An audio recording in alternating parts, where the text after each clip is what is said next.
Welcome to the Jazz Flyte Podcast. I'm your host, Darrell Scott, and together we will dive into the lives and careers of the jazz legends who have left a rhythmic imprint on the world. Be prepared to reminisce on the highs and the lows of their musical journey and the trials that sculpted their timeless musical gems. We'll preserve the legacy of these extraordinary maestros and find inspiration in the melodies of their lives. Subscribe now and never miss a beat. Now, let's get to the show.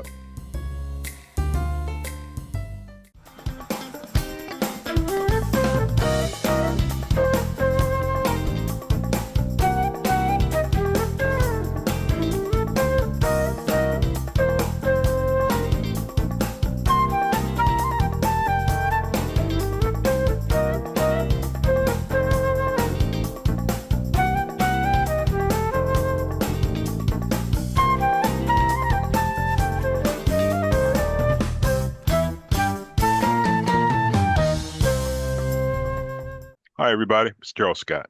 You are about to see the Jazz Flyte Podcast.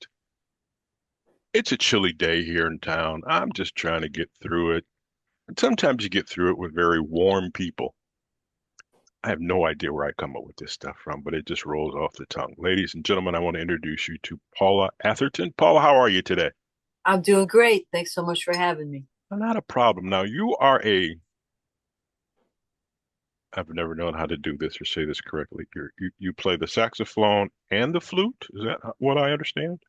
Yep, Which that's came true. which came first? I actually started singing first. Then, when I was 9, I got a flute in band. You know, when you can get an instrument. Hmm. Maybe that was not necessarily the one that I wanted, but I just wanted an instrument because I just really wanted to play something, anything, anything. Because I just always loved music and I wanted to get more in it. Uh, Saxophone came later in my teens when I was studying jazz. What prompted the study into the jazz realm? What made you go there? Well, when I was growing up, my friends were always in bands, mostly rock bands, stuff like that. And I didn't really see like where my vocal voice or my instruments fit in any of the music they were playing. So I was searching for where I could go, and I started listening to jazz and, I was studying like Charlie Parker riffs and playing them in every key and doing it like I would scat sing vocally and then I do it on flute. And I heard Charlie Parker Hmm. and I had heard David Sanborn Hmm. and a couple other contemporary saxophonists. But when I heard what Charlie Parker was doing, I was like, I got to figure this out. I got to see what this is. I want to know. I want to know what it is. So, yeah. I mean, for me, where it comes from mostly these days is I'm a songwriter, right? So Hmm. I write the song and then I figure out where it's going to land. Is it going to be a vocal tune? I'm telling a story, or is it written for flute or alto sax, or maybe even soprano sax? Um, that's really what it's about, the right vehicle for the right song. How do you choose the instrument to the song? I'm never sure of how many different types of saxophones there are. I saw one that was about 6 feet tall, and I'm like, I don't know how you play that. I don't know how you move it on and off the stage, but that it was someone's husband who actually played it. But how do you write the song? Do you play each instrument to see which one fits with the song? Or do you just know once I write this, this is an alto sax song? A lot of times I'm writing it, I know, but if I'm not sure, uh, I'll play some of the tune on each instrument, and some of the melodies will fit better on the range of that particular instrument than another as well. So yeah, it happens both ways. I don't know. That's the other thing I find amazing with you musicians that you can write something and then kind of decide which instrument is the best instrument.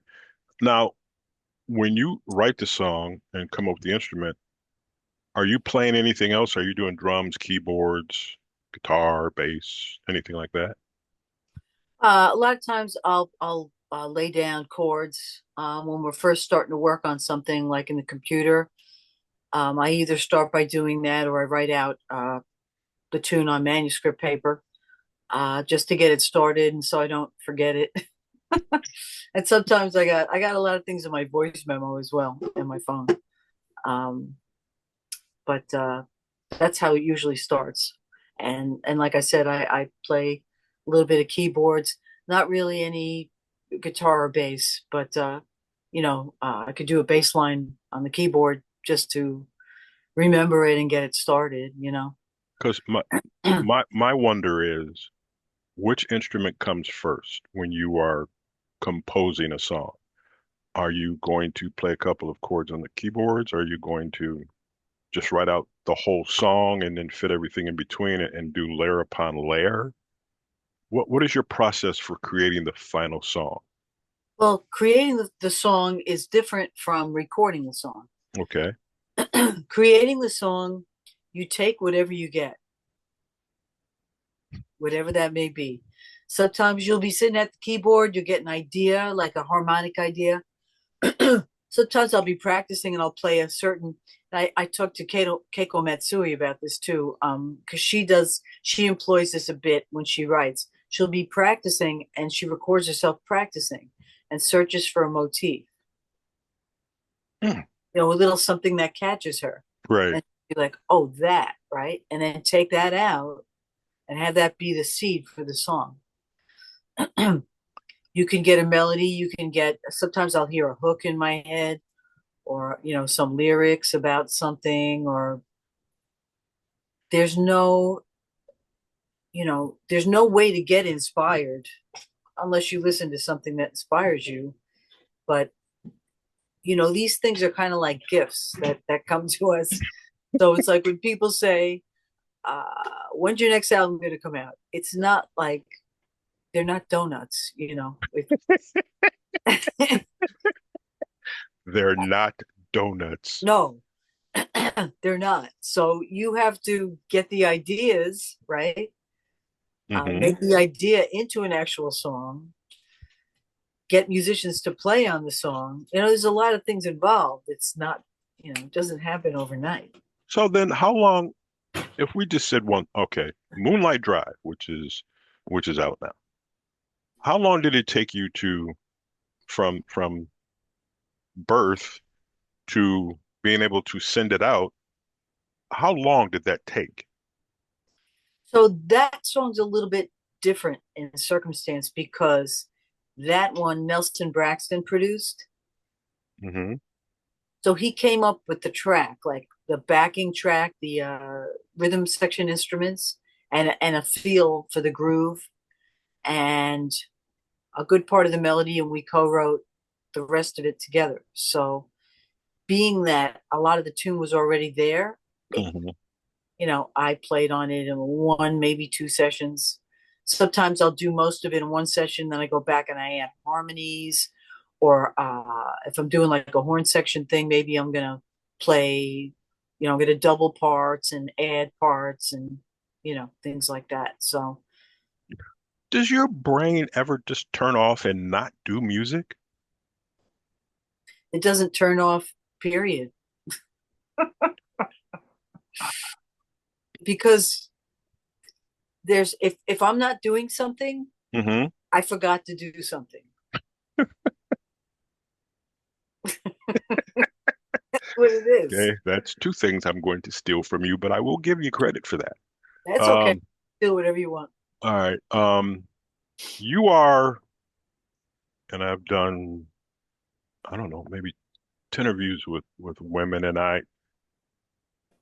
always question what is your feeling about women in jazz and how women are doing as a whole and so forth and so on. And I've had various opinions, some good, some bad, some want help, some don't. How do you feel about that? Well, I don't really understand why women aren't equal to men in everything and why it's taken so long. It's kind of strange. But, sometimes being a woman makes it a little bit more difficult but I choose to ignore it Hmm. because if I'm giving any attention to that, I'm not giving full attention to what I need to. And it's something that I can't do anything about. Right. If he thinks that like I'm not as good as a guy, nothing that I say is going to change their mind. They either like my music or they don't.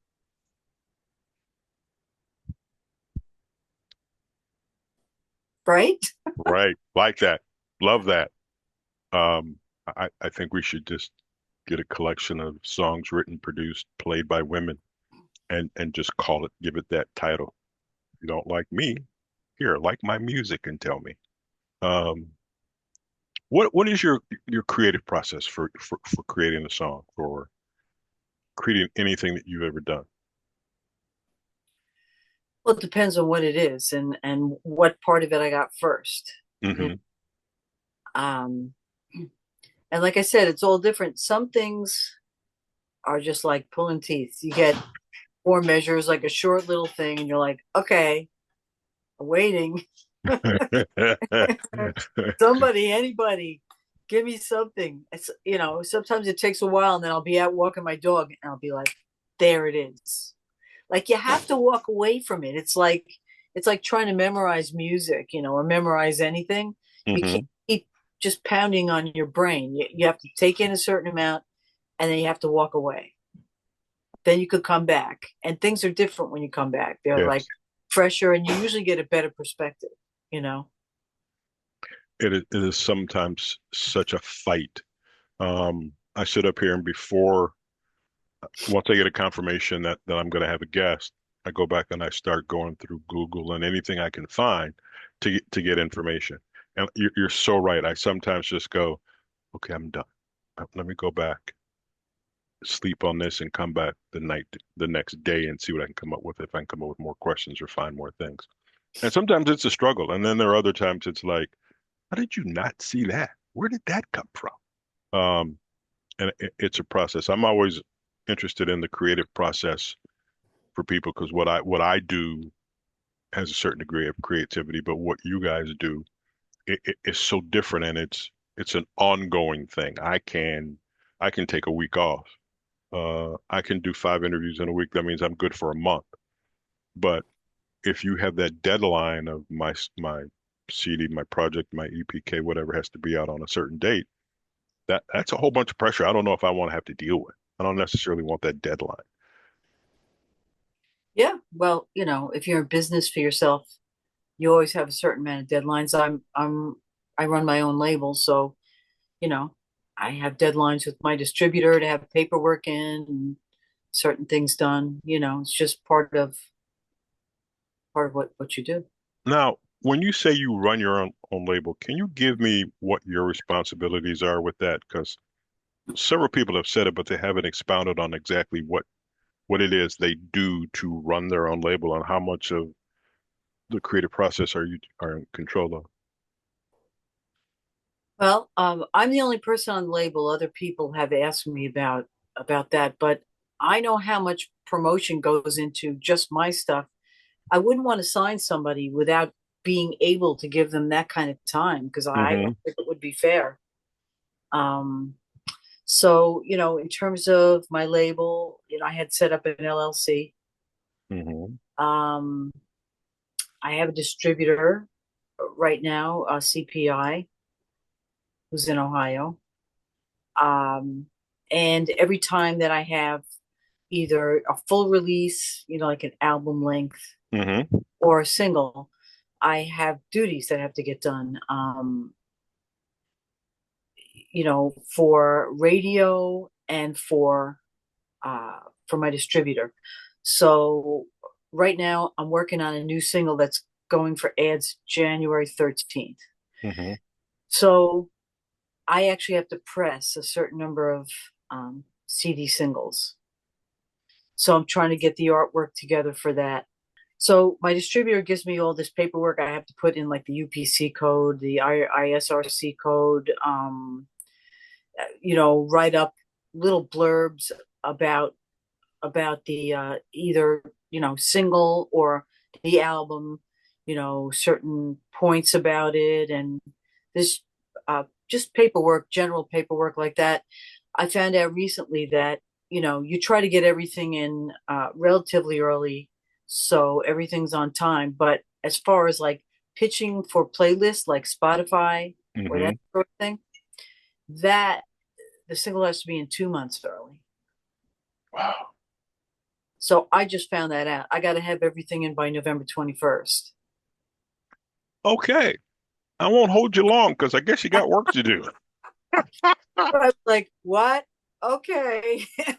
So I so you have negotiations or you have partnerships with a distributorship, a pressing plant, I would guess, to press the CD, Yeah, some art person to create the artwork for the CD. yes, graphic arts person. Absolutely. Yeah. You I'll say this. I appreciate the time because it sounds like you ain't got a whole lot. No, I mean, I work till about 11 o'clock every night, even if I don't have a show, because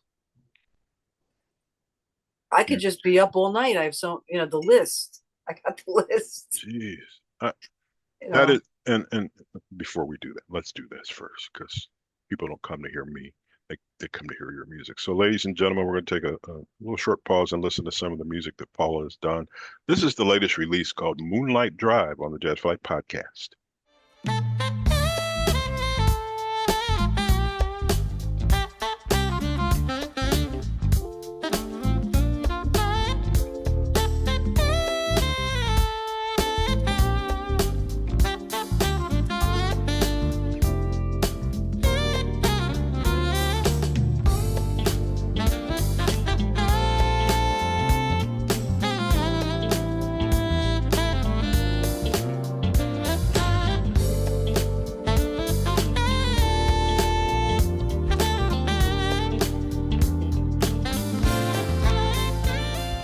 Welcome back to the Jazz Flyte Podcast. I'm Darrell Scott. That's Paula Atherton. I'm not supposed to do that because I never know what side I'm going to be on. So I said, Oh, that's Paula Atherton. Don't worry about it. It's just me. I want to talk about this whole record label thing, this whole process that's you. I mean, I understand before because I come from radio, so I understand what CBS and Warner Brothers and all that, what they did. But now all that falls upon you.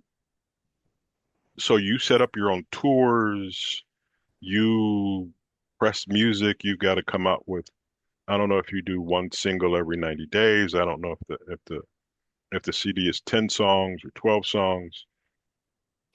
This is more than a full-time job. oh, yeah, yeah. And you won't stop until you're 112 years old because you like this, Well, I'm very lucky. I get to do what I love. I right? don't think there's not that many people that get to say that. What do you love about this? There's the question. It's magical. I get to create music and play it for people and hopefully make them happy. Well, that is true because Moonlight Drive is a smash. I've predicted two number ones. I'm now predicting three.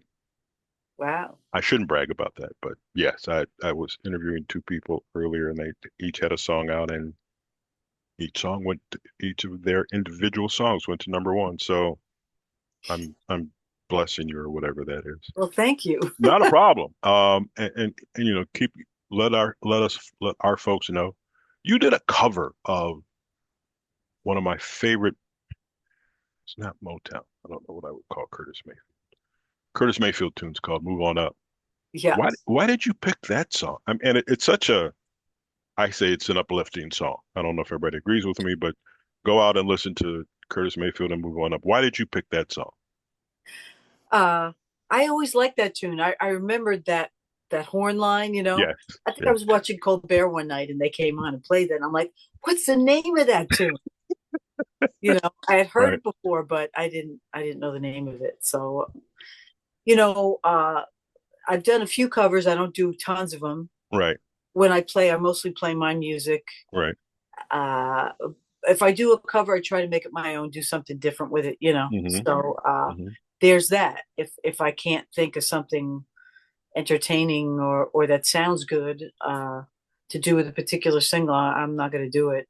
But I thought that would be a fun tune to play if I got to do it live, and you know, It works out. Yeah, Curtis Mayfield was great. Yeah. I love the music. What what is your criteria for deciding to record a cover tune? Because I'm sure you hear more music than I have in this room, and if you saw this room, you'd go through, you got a lot of stuff in there. Um, how do you choose it? Because I'm willing to guess that library is huge, and you have to pick out one or two tunes that you want for people to hear your interpretation. Well, it's got to hit you in a certain way, you know. Hmm. You have to really want to do it, and then you have to come up with a, a decent idea. I don't want to just do a takedown, from Right, top to bottom. right. Um, so that's why I don't really do a lot of them. I've done a few. Hmm. I think I'm doing like maybe an album. I think most of my releases have a cover on them. You're you play, I'll call it what I will call, I'll do it this way. A lot of your music that I've listened to is very much I can snap my fingers, tap my feet.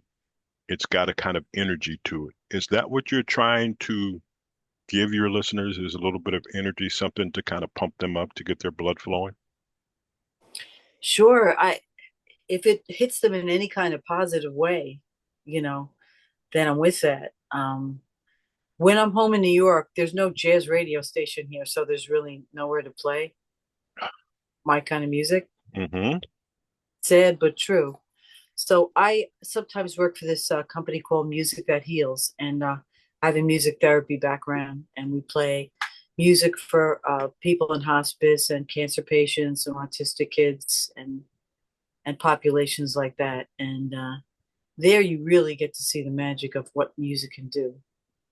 But even when I go out and play my shows for people, some people come up to me and they say, I was really feeling bad. I was feeling down, and I came to see you and you lifted me up. I mean, it doesn't get better than that. No, it doesn't. Um, I can tell you, I've been a music nut for years, and it serves various purposes, whether it's when I go to the gym and I get on the elliptical machine for an ungodly amount of time. There are certain songs I have to hear. I mean, I have a whole playlist on my iPod. And I just have a section that just talks about workout, and I can just shuffle it and it goes for on and on. I can tell you this, that there are certain songs that I try to keep the pace with. I'm surprised I'm alive. But you get on there for 5 or 6 minutes and you just kind of put your head down and you just go. And the thing to do is to make it through the whole song. And I will tell this one story. So I do like 30 to 35 minutes on the elliptical. That kind of gets me started. However, that changes if the last song starts before that time limit is up, and I have to continue for the entire length of that song. So I did it one time, and the song was 8 minutes long. In the middle of about 4 minutes in, I'm like, I'm killing myself. You've only yourself to blame. Yeah, but the thing is, it's that perseverance. It's that, you got to keep going. You got to keep going. You got to keep going. Yeah. It's working. I haven't keeled over yet, but they do worry about me on some occasions. Let's take another quick break. Let's listen to Dancing Shoes, which I'm sure you are wearing right now.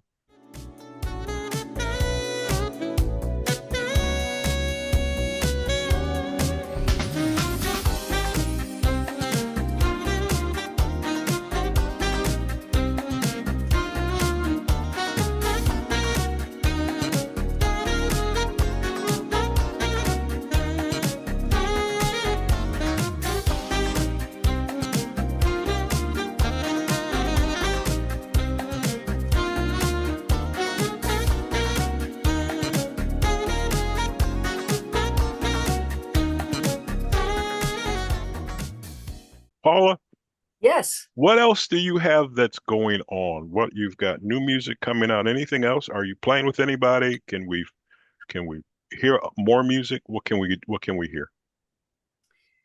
Yes. Well, you could check out all my music online, anywhere you listen to music, Amazon Music, Apple Music, wherever you check out music. As I said before, I have a new single coming out, which will be the second single off my eighth release. Moonlight Drive would be the first one. Um, and this single's called Let's Talk, and it was produced by Mark Dixon, and it's going for ads January 13th.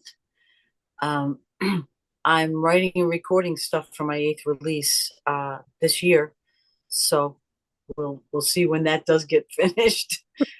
Um, I have a holiday performance coming up December 14th in Norfolk, Virginia at the Attucks Theater.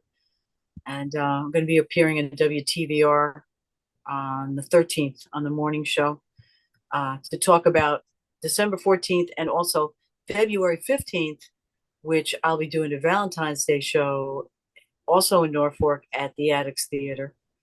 And again, that's Saturday, February 15th.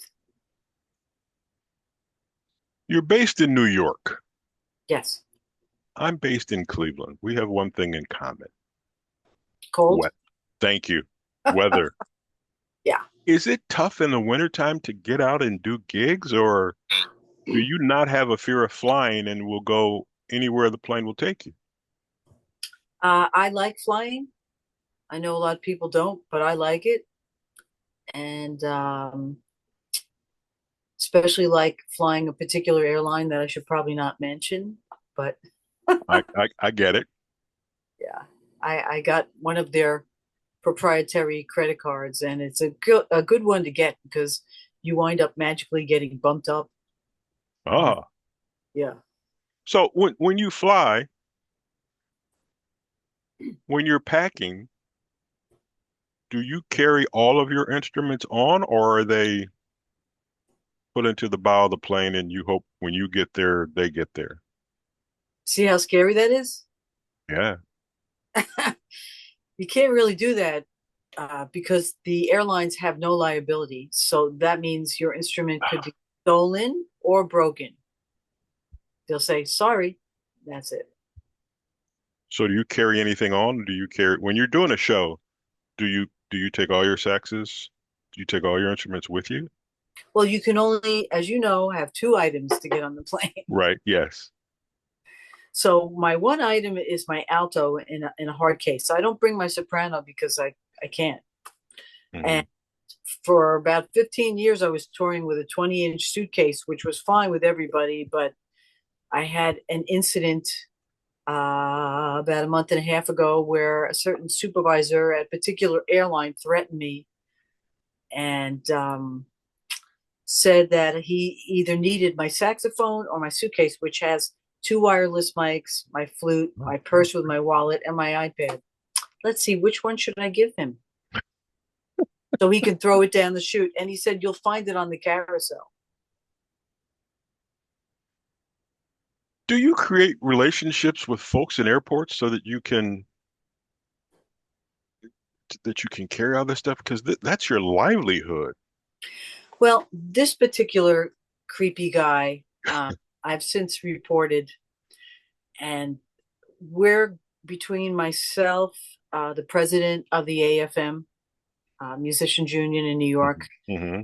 and the FAA, we're going to try to change the law Wow. because I showed the guy, the supervisor that was threatening to throw me off the plane for non-compliance. I showed him the law that passed Congress in 2016 that said if your instrument fits in the overhead, they must let you board with it. And he Right. said, uh-huh. Well, that's Congress and this is the airlines. Right. So apparently it doesn't apply to him. So it's bigger than me. When I wrote about this on Facebook, 100 people told stories. I said, I, okay, I, this is I, fixed. I'm sure because I haven't talked to, being on a plane with everybody that I've ever interviewed, but the few people I've talked to are like, Yeah, if you got the small cases, you can put them in the overhang, but there are people who give you a little grief. My thing would be, hey, if you're on my flight, can you entertain us with a little music while you're sitting here in your seat? This way you can carry it on. Um, but I guess that doesn't work either. I don't, some people's shorts are absolutely far too tight. That's all I'll say. Um, how can our fans keep up with everything that you're doing? You have a website or anything like that? What's your social media about? Yeah, I have a website. I have two Facebook pages. I'm on Threads, X, um, Instagram. That's about it, I think. Did you have to, it's a whole learning curve. It's a before you had a publicity department and that they would handle all this stuff, but now it's up to you. So do you have a social media person that handles all your stuff, or are you doing that too? I do some of it. I have somebody that's an assistant to me that sends things out for me and contacts people for me sometimes. I have a booking agent. I have a manager. You're your own company. You're your own company and you're your own employee and boss. That's a whole lot of I'm a tough responsibility. boss too. Pardon me? I'm a tough boss too. You're a pushover. Um, my Okay. my feeling always was as long as I'm doing my job and I'm doing it correctly and making you look good, I got nothing to worry about with you. And that's all I'm gonna do.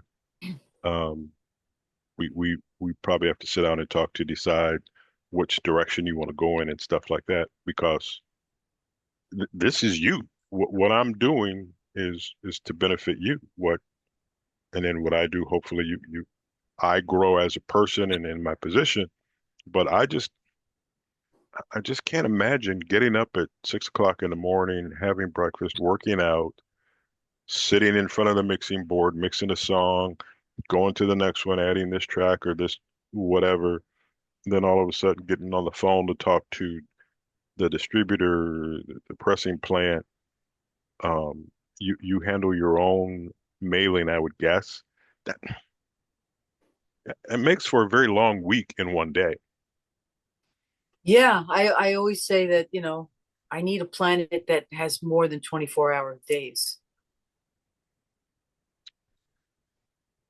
I'll help you as much as I can, but I'm not sure how much I can give you. From here in Cleveland. And that one company said was here in Ohio, so maybe I'll run around. Paula, this has been great. It's been great to get to know you, to talk to you. Keep the music going. Whatever music you put out, as I'm sure you saw, we put Moonlight Drive out on our social media.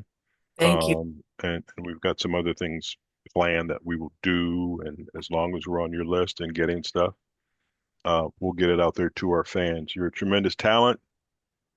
God bless you. Keep working. And as I tell everybody, get some rest. That's the other. I talked to another friend of mine earlier in the week, and the first thing he says is rest. Not yet. I'm like, okay, fine. But I'm the same way. I'm the guy who worked 12, 14 hours every day, retired, and still somehow managed to work 12 to 14 hours every day. But now it's for something I truly, truly love. Well, Paula, that's when it's not like work, right? right, and it isn't. We'll talk about this later. Ladies and gentlemen, you've been listening to the Jazz Flyte Podcast. There are so many conversations we can have that would make this show about 2 hours long. So I'd save some stuff for, you know, behind the scenes or whatever. You've been listening to the Jazz Flyte Podcast. Our guest today is Paula Atherton. Do me a favor, check out Moonlight Drive. Tremendous tune. I think you really enjoy it. So now, until next week, you folks take care. Take care, Paula. Take care, everybody. Bye-bye. Thanks for having me.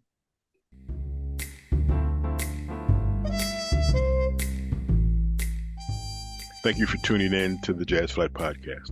I hope you enjoy these stories and soulful melodies that grew through the doors of time. If you want to stay connected with the latest updates and episodes, don't forget to subscribe to my channel and hit the notification bell. Until next time, I'm Darrell Scott.